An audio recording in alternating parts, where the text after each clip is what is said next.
Hello everyone! So for today's vlog nga, ayan, mag-PA ako in a day kay Laika. So minsan PA, minsan PI. Depende na lang kung anong trip ni Laika. Papakita ko sa inyo kung anong mga ginagawa ng isang PA. So, actually matagal na naman akong PA ni Laika. Papakita ko lang talaga sa inyo kung anong mga ginagawa namin sa event, tsaka sa mga kung ano-ano concert. Ngayon pupunta kaming concert, kaya samahan nyo ko at papakita ko sa inyo kung anong mga gagawin namin. Kaya arat na, bomba na! So ngayon nga guys, ay susunduin na namin si Laika. Yan.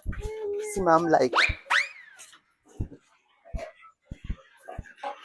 Ito. Ma'am Laika. Arat na.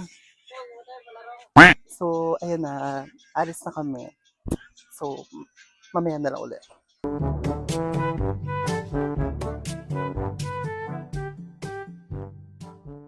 Kaya nga dapat ako magbubukas kasi naman.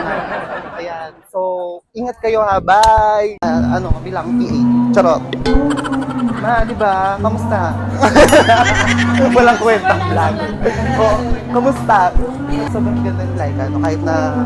Ilan pa? Kahit na ano, 72. nila kahit 72 years old na siya. It's okay, at least Lola, okay lang. Okay. Wala lang. Baduy ng vlog. Ito yung gagamitin Laika ng mic. Bilang ako yung PA, di ba? Hawak ko lahat ng mga kagamitan niya. Pero lang yung cellphone. Ayan. Cellphone na lang. Ay, next na pala. Wish. Yan, 7.5. Tara na. Vlogger ka. Papapicture ko. Ba kayo dito? Ito po.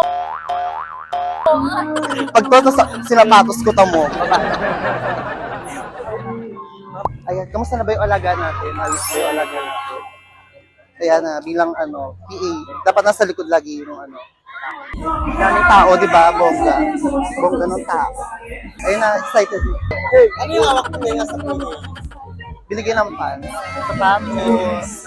Tapos, in-interview yung alaga natin.